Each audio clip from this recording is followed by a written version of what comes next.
এখনো আছে, শেষ সিদ্ধান্ত আমি নেব। দলের পূর্ণ রাশ নিজের হাতে রাখার বার্তা আবার দিলেন নেত্রী মমতা বন্দ্যোপাধ্যায়। খবরে আসছি বিস্তারিত। গত শুক্রবার অভিষেক বন্দ্যোপাধ্যায় বলেছিলেন তিনি, আমি নয়, আমরাই বিশ্বাস করেন টিম ওয়ার্কে। সোমবার মমতা বন্দ্যোপাধ্যায় বলে দিলেন তৃণমূলের শেষ সিদ্ধান্ত তিনিই নেবেন।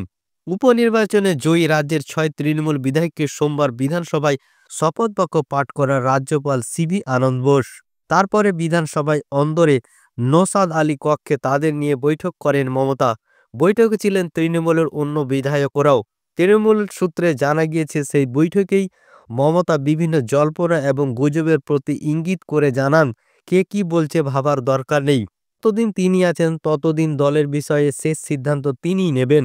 অর্থাৎ দলে ক্ষমতায় দ্বিতীয় কোনো ভরকেন্দ্র যে নেই, তা আরও একবার দলের অন্দরে স্পষ্ট করে দিলেন মমতা।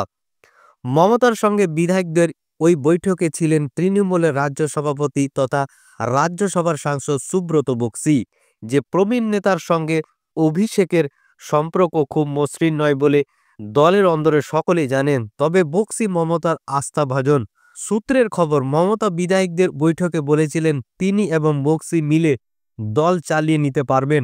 মমতার এই নির্ঘোষ অবশ্য একটি ধারাবাহিক ঘটনা প্রবাহের অঙ্গ, যা গত কয়েক সপ্তাহ ধরে তৃণমূলের অন্দরে চলছে। প্রথমে জাতীয় কর্মসমিতির বৈঠকে মমতার দলের নিরঙ্কুশ কর্তৃত্ব হাতে নেওয়া। জাতীয় কর্মসমিতিতে প্রবীণ নেতাদের অন্তর্ভুক্তি। যে 5 জনকে নেওয়া হয়েছিল তারা মমতার আস্থাভাজন এবং অনুগত তো বটেই, প্রত্যেকেই অভিষেক বর্ণিত বয়স সীমা পেরিয়ে গিয়েছেন। অভিষেক দিল্লির মুখপাত্র কিনা তা নিয়ে দলের অন্তরে টানাপোড়েন।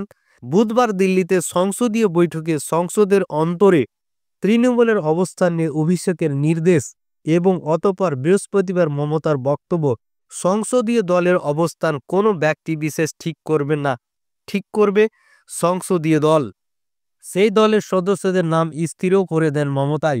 সেই দল সিদ্ধান্ত নেবে, তারপরে তারা মমতার পরামর্শ নেবেন। কারণ মমতা বলেছিলেন, আমি সংসদীয় দলের চেয়ারপারসন। মমতার ওই বক্তব্য নিয়ে শাসক শিবিরের অন্তরে আলোচনা চলছিল। তার রেশ কাটতে না কাটতেই গত শনিবার প্রকাশ্যে কিছু কথা বলেন অভিষেক, যা তাৎপর্যপূর্ণ। শনিবার নিজের লোকসভা কেন্দ্রের ডায়মন্ড হারবারে চিকিৎসকদের নিয়ে একটি সম্মেলন করেছিলেন অভিষেক। তার মূল উদ্দেশ্য ছিল আরজিকর কাণ্ডের পরে চিকিৎসকদের সঙ্গে সেতু বন্ধন। সেই ভিন্ন প্রেক্ষিতেই অভিষেক তোলেন আমি নয় আমরা এবং টিম ওয়ার্কের প্রসঙ্গ। পাশাপাশি বলেন, জীবনে চ্যালেঞ্জ আসা ভালো, আমি স্থায়িত্বকে পছন্দ করি না। যদি চ্যালেঞ্জের সম্মুখীন না হয় তাহলে জীবনের মূল্য কি? সব কিছু যদি হাতের নাগালে চলে আসে তাহলে উদ্দীপনা থাকে না। পাশাপাশি তিনি বলেন, আবেগপ্রবণ হয়ে অনেক কথা বলে ফেললাম, আমি যা মনে করি সেটাই বলি। অনেকে আমায় বলেন আমি ডিপ্লোম্যাটিক হয়ে কথাবার্তা বলতে পারি না, হয়তো তাই, কিন্তু আমি বিশ্বাস করি কাজ করে দেখাতে হবে। অভিষেক কেন ওই বক্তব্য জানালেন তা নিয়ে আলোচনা ছিলই। তার 48 ঘন্টার মধ্যে বিধানসভায় মমতার বৈঠক এবং সেই বৈঠকে তিনি আরও একবার ঘোষণা করেছেন তিনি তৃণমূলের চেয়ারপারসন, শেষ সিদ্ধান্ত তিনি নেবেন। বৈঠকে দলের ছাত্র এবং যুব সংগঠনের রদবদলের ইঙ্গিত দিয়েছেন মমতা। তিনি যে তৃণমূলের চেয়ারপারসন সে কথা স্মরণ করিয়ে দিতে মমতা জানান, যত দ্রুত সম্ভব তিনি তৃণমূলের ছাত্র যুব সংগঠনকে নতুন করে সাজাবেন। ওই বৈঠকেই দলের বিধায়কদের বেশ কিছু নির্দেশ দেন তিনি। নির্দেশ দেন 2026 সালের বিধানসভা ভোটের প্রস্তুতি এখন থেকে শুরু করে দিতে হবে। বিধায়কদের বদল বিধানসভার ভোটের আগাম প্রস্তুতি হিসাবে তারা যেন তাদের এলাকার প্রতিটি বাড়িতে যান। পাশাপাশি সদ্য নির্বাচিত বিধায়করাও যেন ভোটারদের বাড়ি বাড়ি গিয়ে তাদের ধন্যবাদ জানান।